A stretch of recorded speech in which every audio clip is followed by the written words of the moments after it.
हरे कृष्णा। हर व्यक्ति अपने जीवन में कुछ सफलता चाहता है। वो चाहता है कि उसके जीवन में सफल हो, उसके बच्चे सफल हों, उसकी वाणी सफल हो। तो यहाँ पे इस श्लोक में नारद जी बता रहे हैं कि इस व्यक्ति का जीवन सफल है वास्तविक रूप से। श्रीमद् भागवतम चौथा स्कंद 31वां अध्याय 9वां श्लोक। नारद उवाच तज्जन्म तानि कर्माणि तदायुस्तन्मनो वचः नृणाम येन हि विश्वात्मा सेव्यते हरिरीश्वरः। तत् का अर्थ होता है उसका। नारद जी कह रहे हैं तत् यानी उसका जन्म तानि कर्माणि और जन्म के बाद उसके सारे कर्म, तत् आयु और उसकी आयु संपूर्ण आयु, तन मनहा उसके मन, उसका मन मतलब मन में उठने वाले संकल्प विकल्प, और वचः मतलब वाणी का प्रयोग, वह सब ही सफल है।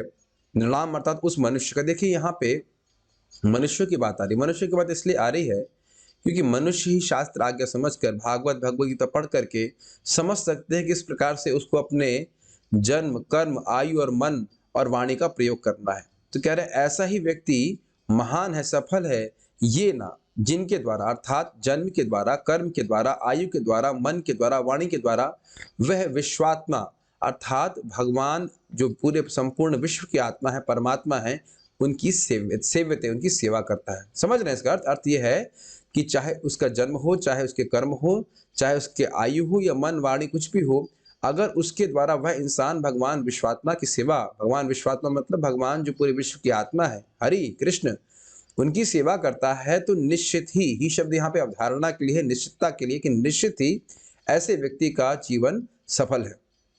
और वो भगवान कैसे हैं? हरि, जो अपने भक्तों के सारे कष्टों को दूर करने वाले हैं। ऐसे कैसे हो गए? क्योंकि वो ईश्वर है, वो समर्थ है। तो जो व्यक्ति भगवान की सेवा कर रहा है उसका निश्चित रूप से जीवन सफल है। बहुत सुंदर बात है। देखिए इस जगत में व्यक्ति धर्म बिजनेस कर सकता है, पढ़ाई कर सकता है, परिवार कर सकता है, उसके लिए मनाही नहीं है। लेकिन भगवान हरि की सेवा के संग जोड़ के करेगा तभी इनमें सफलता है, और नहीं तो फिर ये विफल है। विचारणीय बात है कि 3 प्रकार के फल हो सकते हैं। एक सफल जीवन, दूसरा निष्फल जीवन, और तीसरा हो गया विफल जीवन। सफल मतलब भगवान की सेवा कर रहा है, भगवान की सेवा करके शुद्ध हो जाए और भगवान के पास चला जाए। निष्फल जीवन यानी भगवान की सेवा करने का मौका नहीं मिला और यही जन्म मृत्यु के चक्र में पड़ा रहा, लेकिन उसमें भी खतरनाक क्या है? विफल। विफल मतलब बुरे कर्म किए, यानी भगवान से जो विमुखता है वो और बढ़ गई और इस कारण से वह भगवान से और दूर चला गया। तो कम से कम व्यक्ति को प्रयास करना चाहिए कि इस जीवन में हम कुछ भगवान के लिए कर्म जरूर करें। सबसे तो अच्छा होगा कि सारे कर्म भगवान के लिए करें, लेकिन कम से कम कुछ प्रतिदिन हमें भगवान के लिए कुछ करना चाहिए। नाम जप करना, भगवान को प्रणाम करना, मंगल आरती जाना, इत्यादि इत्यादि कुछ कर्म कर्म जरूर करना चाहिए। और इसमें सबसे अच्छी बात है कि कलयुग में तो विशेष रूप से भगवान का कीर्तन करना, उनके नामों को बोलना, इसके द्वारा भगवान बड़ी आसानी से प्रसन्न हो जाते हैं। यहाँ पे देखिए शब्द है सेवा। अब आप कहेंगे भाई हम हरे कृष्ण बोल रहे हैं, इससे भगवान की कौन सी सेवा हो जाती है? बिल्कुल स्पष्ट है। देखिए सेवा का अर्थ होता है सेव्य को संतुष्ट करना। तो भगवान का नाम उच्चारण करने से भगवान सबसे अधिक संतुष्ट होते हैं। ये सर्वश्रेष्ठ सेवा है। इसको शास्त्र में बड़ा स्पष्ट बताया गया है।